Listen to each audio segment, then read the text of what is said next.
Science of Being Great by Wallace D. Wattles. Chapter 1. Any Person May Become Great.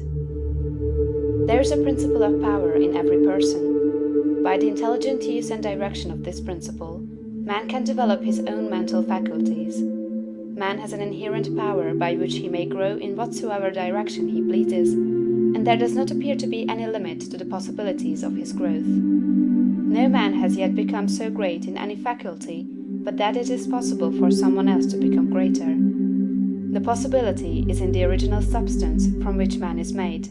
Genius is omniscience flowing into man. Genius is more than talent. Talent may merely be one faculty developed out of proportion to other faculties, but genius is the union of man and God in the acts of the soul. Great men are always greater than their deeds. They are in connection with a reserve of the power that is without limit. We do not know where the boundary of the mental powers of man is. We do not even know that there is a boundary. The power of conscious growth is not given to the lower animals. It is man's alone, and may be developed and increased by him. The lower animals can, to a great extent, be trained and developed by man. But man can train and develop himself. He alone has this power, and he has it to an apparently unlimited extent. The purpose of life for man is growth, just as the purpose of life for trees and plants is growth. Trees and plants grow automatically and along fixed lines. Man can grow as he will. Trees and plants can only develop certain possibilities and characteristics. Man can develop any power, which is or has been shown by any person, anywhere. Nothing that is possible in spirit is impossible in flesh and blood. Nothing that man can think is impossible in action. Nothing that man can imagine is impossible of realization. Man is formed for growth, and he is under the necessity of growing. It is essential to his happiness that he should continuously advance.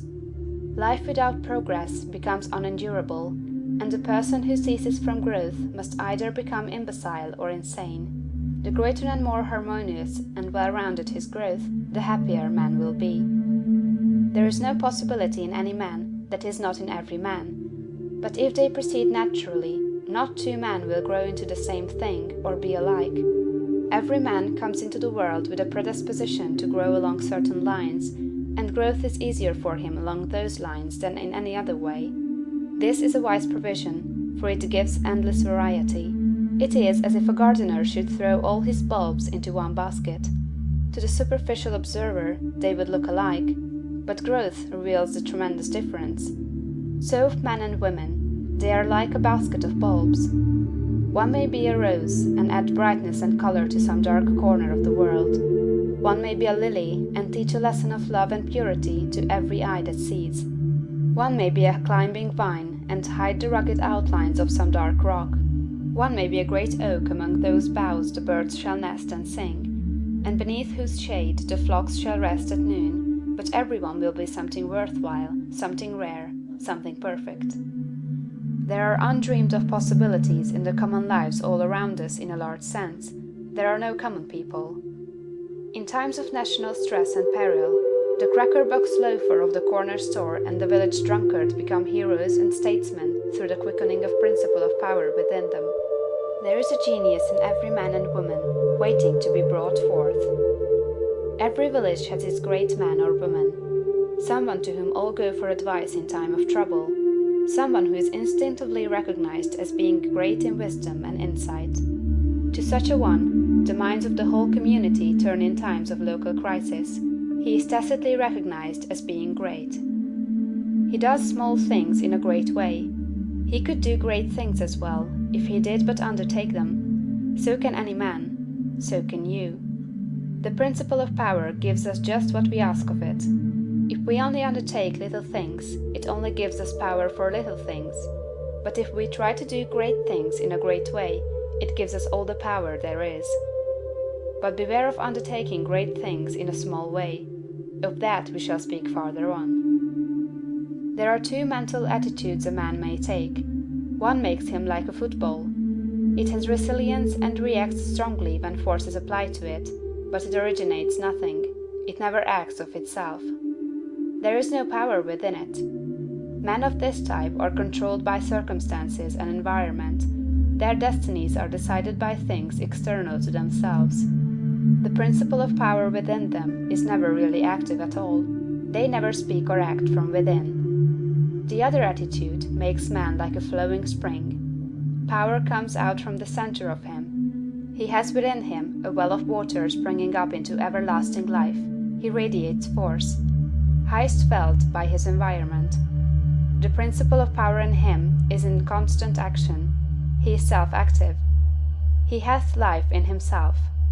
No greater good can come to any man or woman than to become self-active. All the experiences of life are designed by Providence to force men and women into self-activity, to compel them to cease being creatures of circumstances and master their environment. In his lowest stage, man is the child of chance and circumstance and the slave of fear. His acts are all reactions resulting from the impingement upon him of forces in his environment. He acts only as he is acted upon, he originates nothing. But the lowest savage has within him a principle of power sufficient to master all that he fears. And if he learns this and becomes self-active, he becomes as one of the gods. The awakening of the principle of power in man is the real conversion, the passing from death to life. It is when the dead hear the voice of the Son of Man and come forth and live. It is the resurrection and the life. When it is awakened, man becomes a son of the highest, and all power is given to him in heaven and on earth. Nothing was ever in any man that is not in you. No man ever made more spiritual or mental power than you can attain, or did greater things than you can accomplish. You can become what you want to be. End of chapter 1.